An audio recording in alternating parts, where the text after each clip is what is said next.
पर्यावरण संरक्षण के लिए शासन प्रशासन हर स्तर पर प्रयास कर रहा है। कई वर्षों से पौधारोपण अभियान चलाकर करोड़ों रुपए खर्च किए जा रहे हैं, पर कुछ चुनिंदा स्थानीय जिम्मेदारों की अनदेखी से वन माफिया हरे भरे पेड़ों पर इलेक्ट्रॉनिक आरा चलाकर हरियाली को नष्ट करने में जुटे हैं।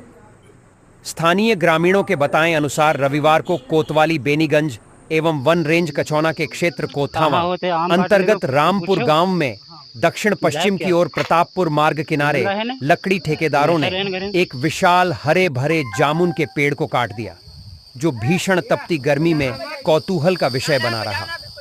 मौके पर पहुंचे गांव के लोग फलदार वृक्ष बताकर न काटने की बात कहते हुए बोले, हमारे बच्चे यहाँ जामुन खाकर गर्मियों में आराम करते थे, क्या ऐसी गर्मी में भी पेड़ काटे जा रहे हैं? वहीं उपरोक्त मामले संबंधी वन क्षेत्राधिकारी कच्छौना विनय कुमार सिंह से फोन वार्ता की गई तो उन्होंने बताया कि उपरोक्त जामुन के पेड़ को काटे जाने का कोई विभागीय आदेश व परमिशन नहीं था। बीट प्रभारी व वन दरोगा को तत्काल भेजकर जांच अनुसार विभागीय कड़ी कार्यवाही की जाएगी। ये वन रेंज कछौना के कोतवाली बेनीगंज अंतर्गत बराबर अवैध कटान हो रहा है, ये कैसे रुकेगा? इस पे कैसे लगाम लगेगी?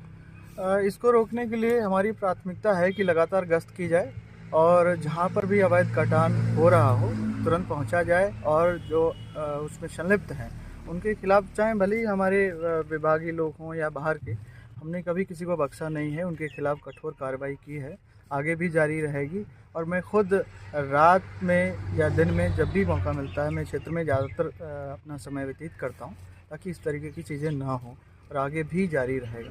लेकिन सर, ये आप कई बार कह चुके हैं, अब तक बराबर सूचनाएं मिलती रहती हैं कि पेड़ काटे गए, पेड़ काटे गए, कहीं न कहीं पर्यावरण के साथ में समझौता हो रहा है, ऐसा प्रतीत होता है। कैसे ये सही हो पाएगा? कहीं न कहीं कोई एक सिंडिकेट टाइप का काम कर रहा है, एक गठजोड़ टाइप का, जिसके अंतर्गत मिले होते हैं, जो मैं नाम नहीं लेना चाहूँगा किसी का, लेकिन है बहुत ही ऑर्गेनाइज तरीके से काम होता है। तो उसमें एक चैलेंज है हमारे सामने, फिर भी मैंने कोशिश किया है, लगातार जारी है, और मैं एक दिन अपनी कोशिश में कामयाब होके रहूँगा। और एक दिन आएगा जब बिल्कुल अवैध कटान नहीं होगा, कोई भी इलीगल चीज़ें नहीं होंगी। सर, क्या लगता है कि बिल्कुल रोक देंगे या फिर कहीं न कहीं आप कहाँ तक दौड़ेंगे, कहाँ तक प्रयास करेंगे एक रेंजर होने के नाते?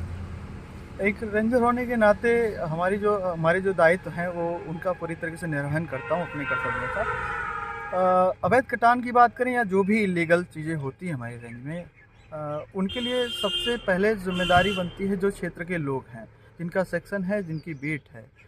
वो लोग अगर सतर्क रहें, बराबर अलर्ट रहें और मौके पर जाएं, जो ये ठेकेदार लोग हैं जो अवैध कटान करते हैं, इनके खिलाफ अगर कड़ी कार्रवाई होती रहे तो मुझे नहीं लगता कि ज़्यादा समय लगेगा और इन पर लगाम लग सकता है बहुत जल्दी ही। पूरी तरह एक एक पेड़ के पास तो हम नहीं बैठ सकते हैं, लेकिन हाँ ये कह सकते हैं कि कोई बड़े बाग या बहुत ज़्यादा संख्या में पेड़ों का कटान नहीं होने पाएगा, इस बात की गारंटी देते हैं। सर, और भी ग्रामीणों के आरोप रहते हैं कि पेड़ अधिक कटते हैं और जुर्माना कम पैसे का होता है, ये क्या? नहीं, ऐसा बिल्कुल नहीं है। जुर्माना ही तो है जो उनकी लकड़कट्टों की कमर तोड़ देता है। हमारे यहाँ जुर्माना लगता है और पेड़ के हिसाब से जुर्माना लगता है, प्रति पेड़ के हिसाब से।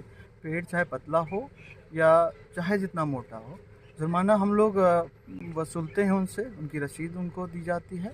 और ख़ासकर जो अभिवहन गलत तरीके से अगर अवैध लकड़ी ले जाई जा रही है तो जो उसमें वाहन प्रयुक्त होता है उस पर जुर्माना लगता है। जैसे ट्रैक्टर ट्राली पे 1 लाख रुपए का जुर्माना है, तो 1 लाख रुपए से कम की रसीद नहीं कट सकती। इस तरीके से हम कोशिश करते हैं कि जुर्माना जब ज़्यादा पड़ेगा तो अवैध नहीं होगा कोई चीज़। पर्यावरण संरक्षण को लेकर क्या आप किसी नए तरीके से कार्य करेंगे सर? पर्यावरण संरक्षण के लिए हमें ज़रूरी है कि पेड़ लगाए जाएं। पहले तो पेड़ लगाए जाएं और पेड़ों को बचाना बहुत ज़रूरी है।